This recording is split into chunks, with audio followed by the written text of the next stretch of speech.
Assalamualaikum warahmatullahi wabarakatuh.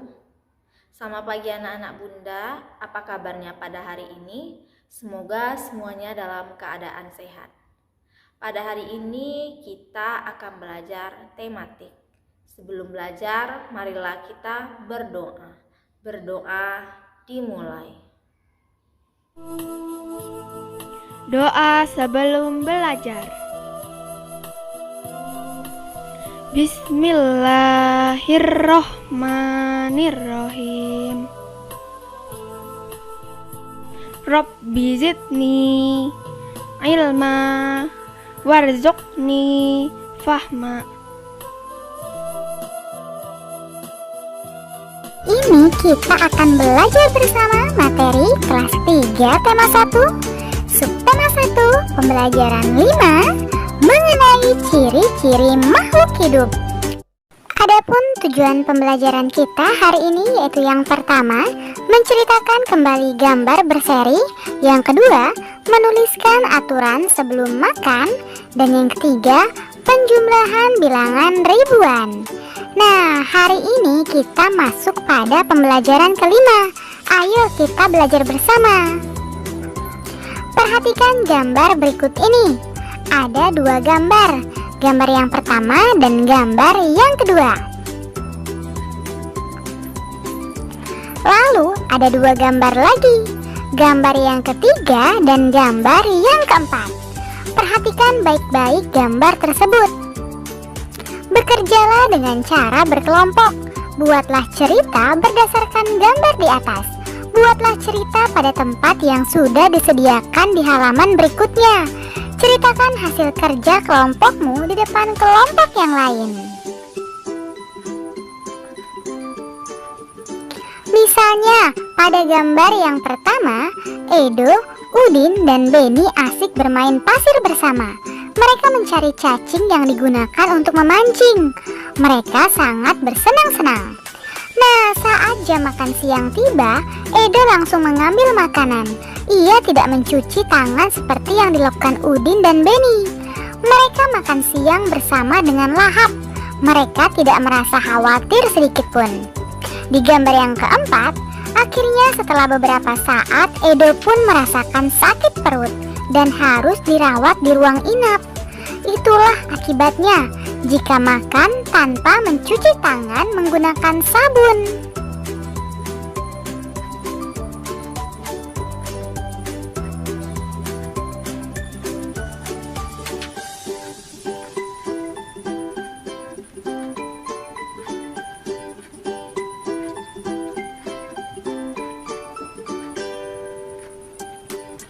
Nah, sekarang ayo berdiskusi.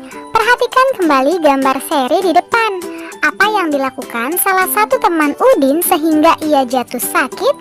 Tuliskan pada tempat yang tersedia. Iya, benar sekali. Edo tidak mencuci tangan sebelum makan. Nah, sekarang ayo bercerita. Aturan sebelum makan. Perhatikan gambar berikut ini dengan saksama. Aturan sebelum makan. Salah satu ciri makhluk hidup adalah tumbuh. Untuk bertumbuh, makhluk hidup perlu makanan dan air. Makanan yang baik untuk pertumbuhan adalah makanan yang bersih dan sehat. Kebersihan makanan juga akan mempengaruhi pertumbuhan. Jika makanan yang kita makan tidak bersih, kesehatan dan pertumbuhan kita akan terpengaruh.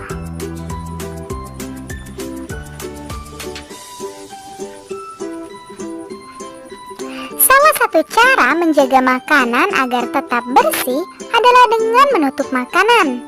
Hal ini perlu dilakukan agar makanan tidak dihinggapi lalat atau hewan lainnya. Makanan dapat menjadi tempat lalat bertelur yang menyebabkan makanan menjadi kotor. Selain menjaga kebersihan, kita juga harus berdoa sebelum makan. Berdoa untuk berterima kasih atas karunia yang diberikannya. Makan sesuai kebutuhan, menjaga kebersihan makanan, serta berdoa sebelum dan sudah makan merupakan contoh sikap bersyukur. Sikap bersyukur merupakan pengamalan sila pertama Pancasila, yaitu ketuhanan yang Maha Esa. Jika kita sudah makan sesuai kebutuhan, menjaga kebersihan, serta berdoa sebelum dan sudah makan, berarti kita sudah melaksanakan sila pertama Pancasila.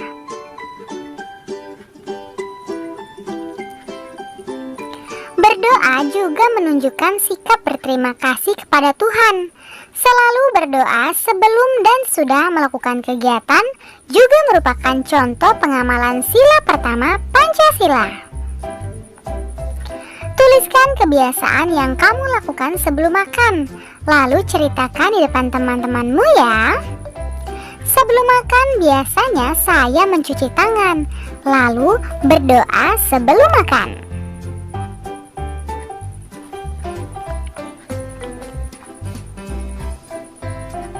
Bandingkan kebiasaanmu dengan kebiasaan temanmu. Adakah kebiasaan makan yang baik tetapi belum kamu lakukan? Bagaimana kamu akan melakukannya? Tuliskan pada tempat yang telah tersedia.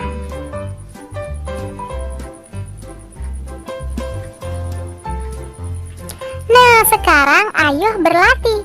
Perhatikan gambar berikut ini dengan saksama. Lihatlah ada sapi perah yang sedang makan rumput. Nah, sapi yang sudah siap kemudian akan diambil susunya oleh pemerah sapi. Susu yang sudah diambil kemudian dibawa ke pabrik untuk dikemas dengan baik. Setelah dikemas dengan baik, susu siap disebarkan. Ada susu UHT dan ada juga susu bubuk. Susu sapi adalah salah satu contoh makanan yang sangat baik untuk kesehatan. Beberapa perusahaan memproduksi susu sapi dalam bentuk kemasan kotak siap saji agar mudah dikonsumsi. Berikut ini adalah jumlah susu kemasan kotak dalam sebuah perusahaan. Perusahaan A menghasilkan 1.200 kotak per bulan. Perusahaan B menghasilkan 3.000 kotak per bulan. Perusahaan C 4.800 kotak per bulan. Perusahaan D 3.250 kotak. Dan perusahaan E 2.200 kotak. Nah, berdasarkan daftar tersebut, selesaikan beberapa persoalan berikut ini. Yang pertama, manakah perusahaan yang menghasilkan susu kemasan kotak paling banyak setiap bulan? Jawabannya perusahaan yang C. Yang kedua, manakah perusahaan yang menghasilkan susu kemasan kotak paling sedikit? Jawabannya adalah perusahaan A. Nah, sekarang coba perhatikan contoh berikut. Berapa jumlah susu kemasan kotak yang dihasilkan perusahaan A dan D? Permasalahan tersebut diselesaikan dengan penjumlahan. Penjumlahan dapat dilakukan dengan cara susun ke bawah. Letakkan bilangan sejajar sesuai nilai tempatnya, lalu jumlahkan sesuai kelompok. Cara menyelesaikannya, perusahaan A menghasilkan 1.200 kotak. Perusahaan D menghasilkan 3.250 kotak. Jumlah susu kotak semuanya. 0 ditambah 0 sama dengan 0. 0 ditambah 5 sama dengan 5. 2 ditambah 2 sama dengan 4. 1 ditambah 3 sama dengan 4. Sehingga hasilnya adalah 4.450 kotak.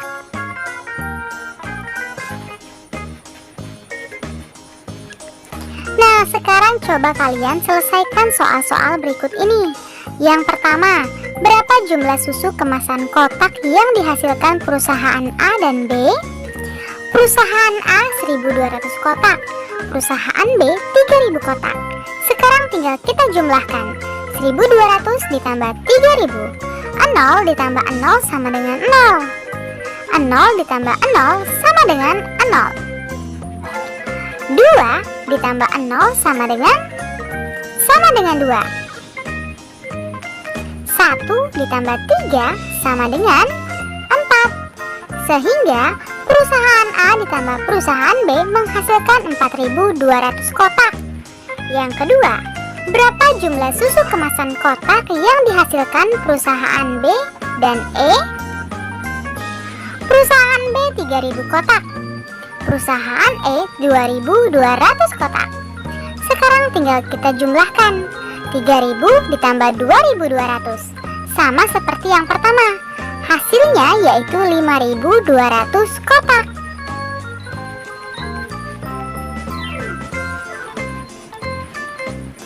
Nah, untuk nomor selanjutnya, silakan kalian diskusikan bersama orang tuamu.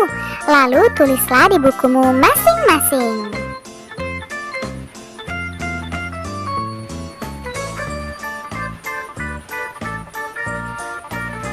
Untuk kegiatan bersama orang tua membantu siswa mempraktikkan berdoa sebelum dan sudah makan saat di rumah.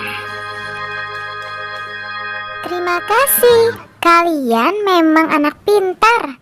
Ayah bunda, terima kasih ya sudah mendampingi Ananda hari ini.